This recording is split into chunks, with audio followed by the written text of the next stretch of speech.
Welcome to Model Analysis, a theoretical approach to analyzing and creating melodic material. Before we enter into model analysis, I would like to give you a general idea about what kind of music theory and what kind of jazz theory especially I'm into and what I really like. If we learn music in the beginning, we are a little bit like a blank sheet, and we start to collect information. Somebody tells you something about pentatonic, about secondary dominance, about chromatic approach, and you collect, and after a while you have more and more information, and all this information you have to remember, and you have to handle it in your brain, which works fine. This is the normal way how we do it, but still, wouldn't it be great to have an idea about the whole picture? So if we had the whole picture, it would maybe look like this. So this has more information than what we had before, but it is easier to remember and easier to handle, okay? Because the whole picture has a structure, a remarkable structure, and therefore it's easier to handle and to remember. And what you see right here is Carl Friedrich Gauss. And his research was crucial for developing maps as we use them today.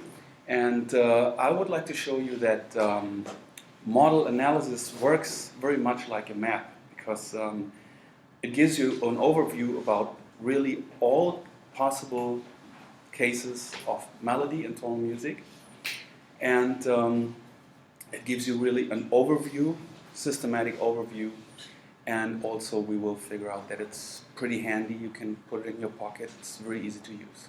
Okay, so as the name suggests, there is a model behind model analysis. This is displayed right here, and now it gets, for a little moment, gets a bit tricky.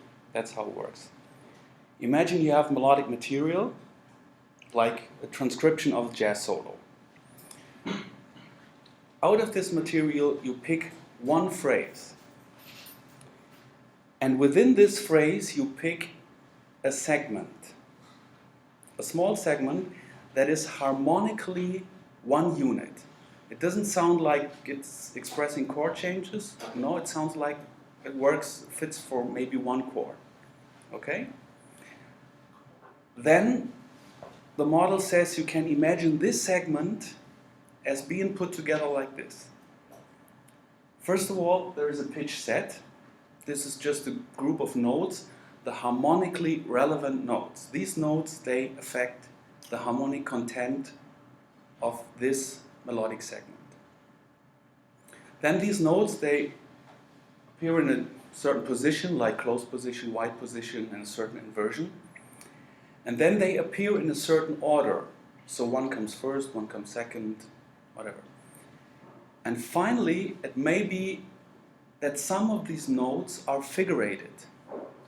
So figuration is everything, all the embellishing notes, like passing tones, cambiata, suspension notes, everything that jazz musicians call approach notes. And the important thing about these figuration tones, figuration notes, is that they have no effect on the harmonic content of this melody. Okay? So maybe it becomes a bit more clear with an example. Here I have a segment that can be heard as harmonically one unit.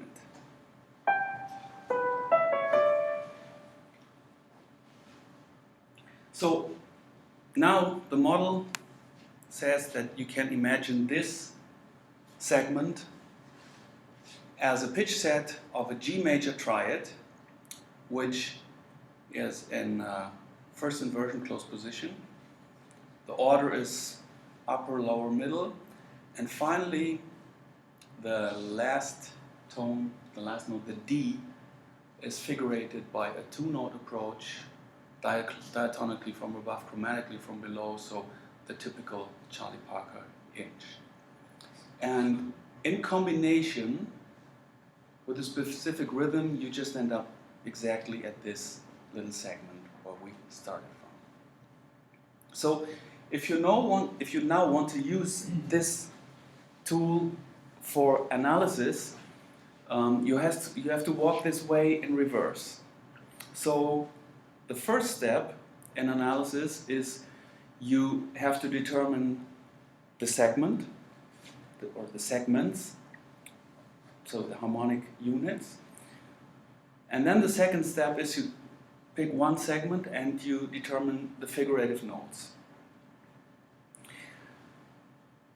After that, you leave out these figurative notes and you can determine order and position, which are structural aspects of the melody. And finally, if you then look at the notes, at the remaining notes, you will be able to determine the pitch set. And that is very interesting for us because this gives you insights into the harmonic content of this segment. Okay. What do you need 3 and 4 to determine 5? You don't really need it, but somehow in your brain, it's like putting these notes that are in a certain order. You just put them together, like in a voicing, and then you have to determine.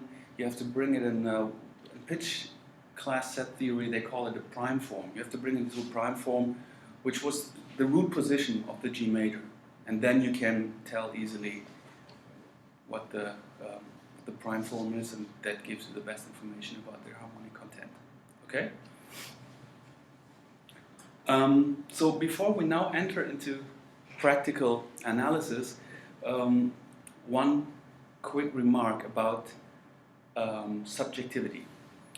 Every musical analysis that we've been talking about this before, that goes beyond counting data, which goes into aesthetic meaning, always is influenced by interpretation. It is always influenced by subjective perception.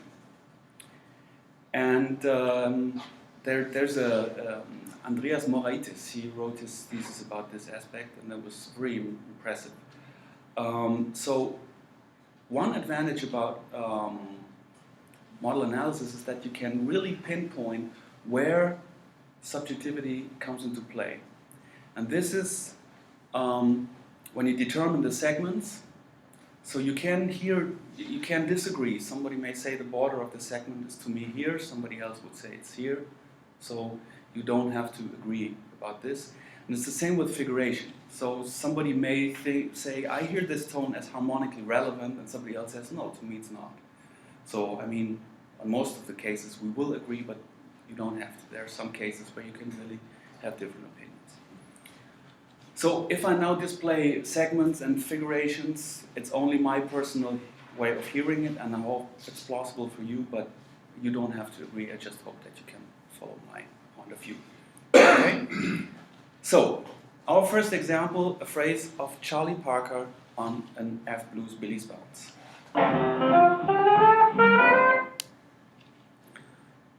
I hear the whole phrase as one harmonic unit, so the segment is the same as the phrase.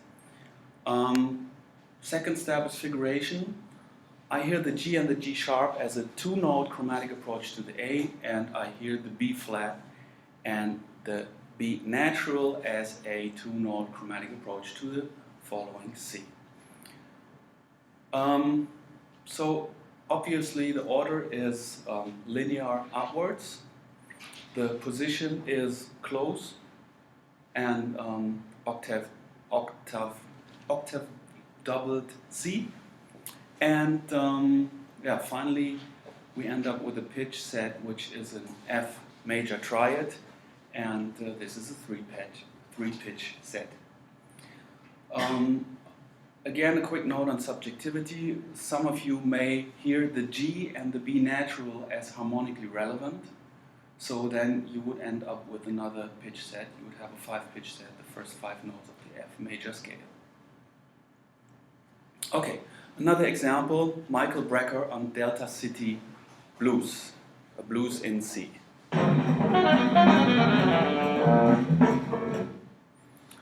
So I hear, I mean you have to listen to it several more times of course, which I did. And so I hear the first segment, the first 4 notes between G flat and A flat.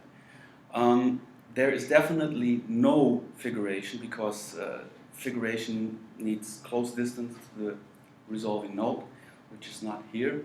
We only have thirds.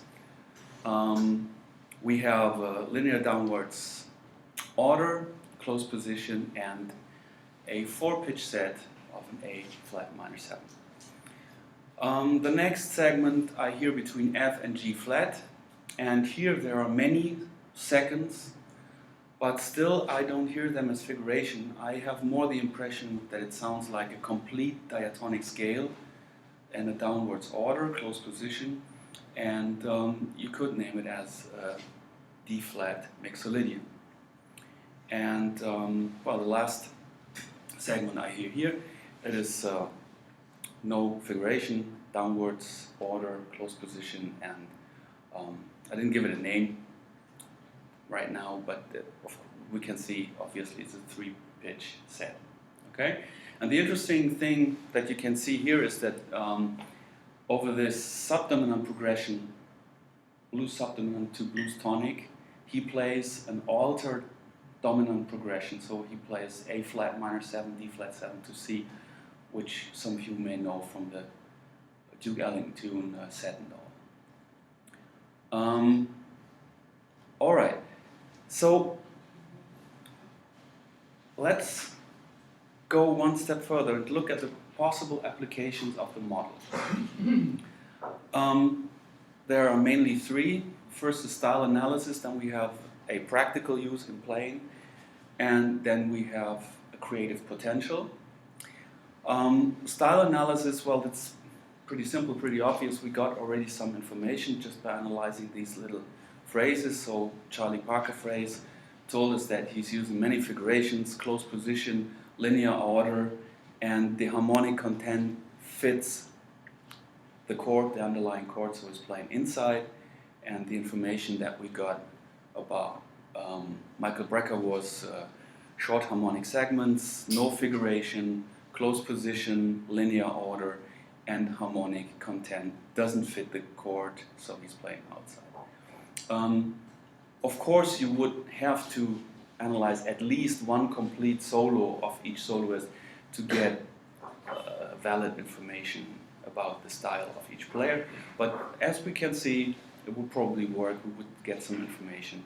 So, and we can see that the amount of figuration and the amount of inside and outside play is already shown in these little segments here, these little phrases. So, let's have a look at the practical use. And this is actually the fun part to me.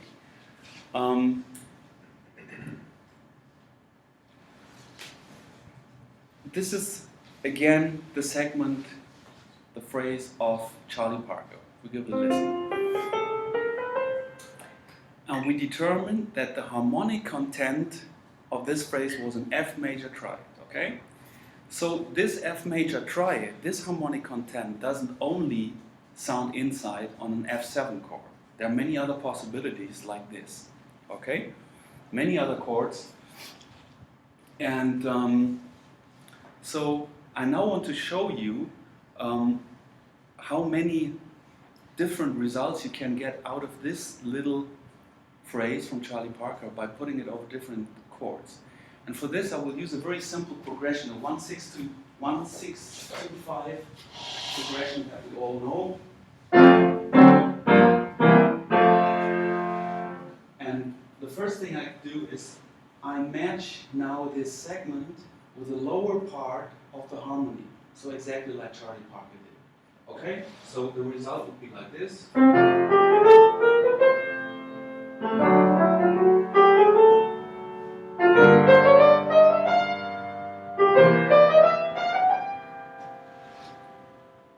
But there are more possibilities.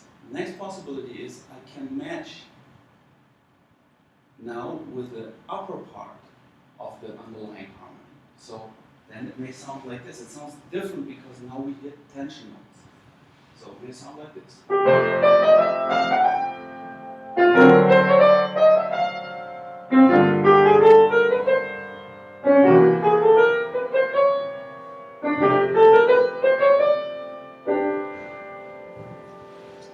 And you can even go one step further. You can play the same kind of cadenza, the same kind of chord progression, but just with different types of chords, with modern jazz-like chords.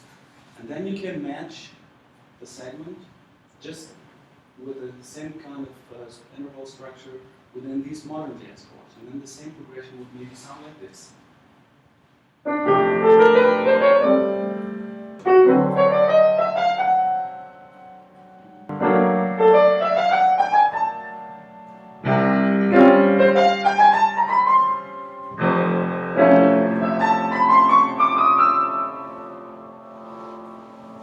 And so, just out of this little phrase, you can get so many different results.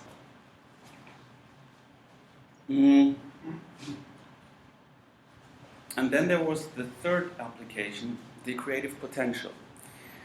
Well, remember the different factors within the model.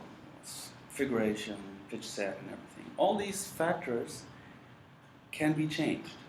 You can make little changes in these factors. And so maybe you have the same phrase here with a changed figuration. Or you have the same phrase with a different order. Or the same phrase with a different position. So first of all these new phrases are audibly related to the first one. So that may be helpful for working with motives. But the other important thing is that they all have, again, the same harmonic content. Okay? So everything I just played on the piano, I could have done in the same way with these phrases. And of course, finally, I can also change the pitch set. So now, this is now an F minor triad. Then it would sound like this. And now, if you want to use that over changes, you just have to match this minor triad structure with some structure within the underlying chord, and then it would fit the same way as I just showed on the piano. And of course, it doesn't have to be a triad. The pitch set doesn't have to be a triad. It can be any other kind of pitch set. Okay? So let's come to first resume. The idea of this system is we start out from an improvisation from existing music, and by analytical application of the model, we determine the elements that are used in the improvisation. And there's also a creative application that gives you an idea how to put these elements back together so that you can get to your own improvisation. Okay, this is the idea of the concept. So, and I want to go even one step further. As I told you in the beginning, I'm very much into maps. You know, I like this idea of maps. And maps are very small, practical, handy. You can put them in your pocket. So I want to show you that within each factor, with some thinking, you can make the amount of possible cases within each factor very small. Okay? So we start, let's look at the model again, and we start with the first factor with pitch set. And now we really have to make some thinking. Imagine the word triad. What does the word triad mean? Triad says we have 2/3 on top of each other, right? It doesn't tell you if the thirds are major or minor. So you have the diminished, augmented, major, and minor triad like falling into one class, you know, that we call triads. And this class also contains the inversions. So this is the idea that I was following when I was trying to develop classes of pitch sets. So the definition is like this. All one pitch set contains, sorry, excuse me, I have to start again. One pitch set class contains all pitch sets that have the same interval structure regardless if the intervals are major, minor, diminished, or augmented. Okay? So like a triad. A triad is one pitch set class. Okay? So let's have a look what we have then. Then all the millions and billions of pitch sets fall into only 18 classes of pitch sets. And most of them you'll be very familiar with, okay? The first one's the one pitch set, okay, that's pretty easy. All one pitch sets are the same, okay? The second is the two pitch sets. There we have three. We have the seconds, the thirds, and the fifth. So where are the fourth and the sixth and the seventh? Well, they're just inversions, so they fall into these classes of pitch sets. Okay? Let's come to the five pitch classes. Three pitch classes. So we have the three like this, part of a scale. We have the triad. We have the fourth triad. I mean, jazz musicians are very familiar with that. And then we have two more classes. They could be thought easily as a four-tone chord structure with a missing third or missing fifth. So also not very complicated. Even more, even easier, the five classes of four-tone pitch sets. We have, again, the cluster, segment of a scale. We have the four-tone chord structure.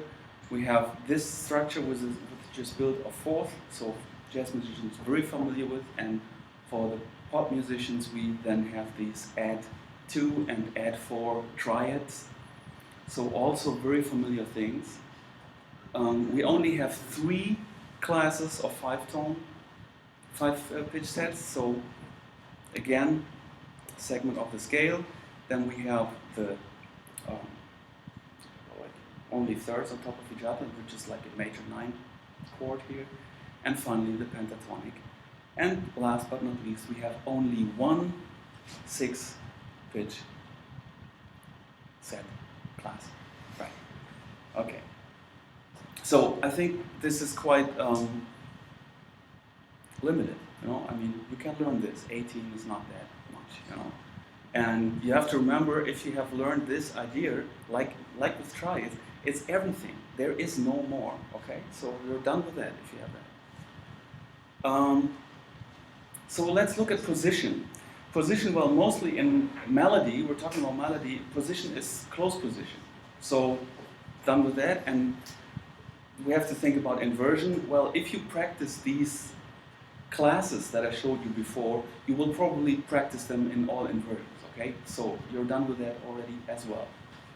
Then we come to order. Order is also very easy to understand. I mean, there's not so much to say about this. You can have linear upwards, you can go linear downwards, you have zigzag. Some more structured orders, okay, but I mean, this is nothing to write books about, you know. It's like all these things you have been taught in a minute. And finally, of course, there's the random order, but this we will hopefully leave up to our intuition, so and spontaneity. So we're done with that also. And finally, figuration. It's the same. Oh, that was position and order, and now we come to our figuration. Well, figuration is also very easy to understand. First of all, you have to make some thoughts about, well, half-tone approach, half-tone, whole-tone approach, and diatonic approach, chromatic approach. So you should know a little bit about this, but the number of cases is also very limited. Let me show you all possible classes of four-note approaches. So these are the only possibilities. And now you can see there are only 2 from above and only 2 from below. So more than 2 from one direction is not realistic. I don't know it in music. So you're done with that, and then you only have to think that the 3-note approaches, to get from there to a 3-note approach, you just have to leave out one note. To get to a 2-note approach, leave out one note approach, another note, and then you have everything. So if you have practiced this, you have at least a good foundation for any kind of figuration, okay? So that was my idea about a map.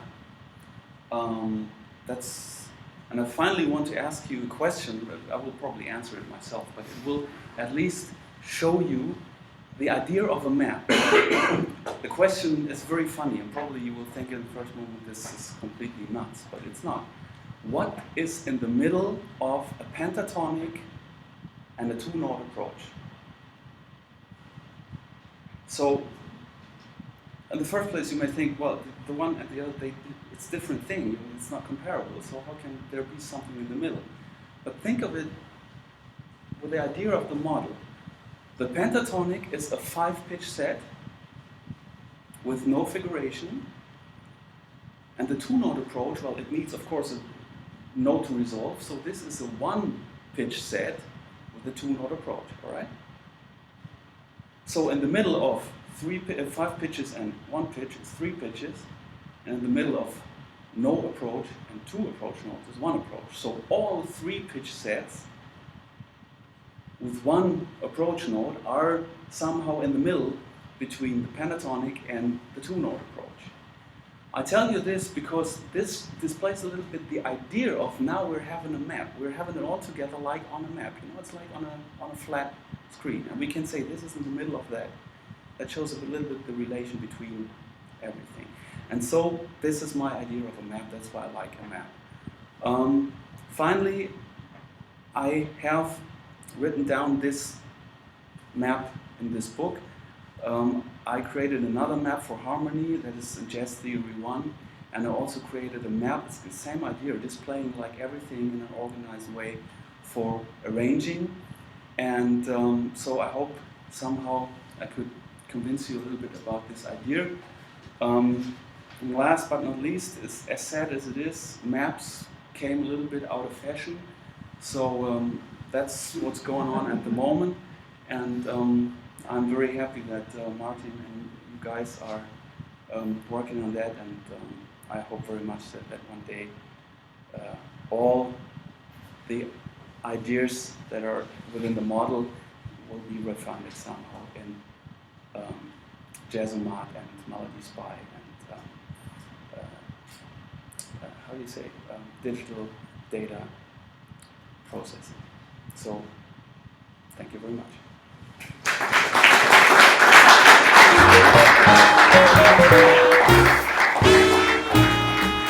Thank you.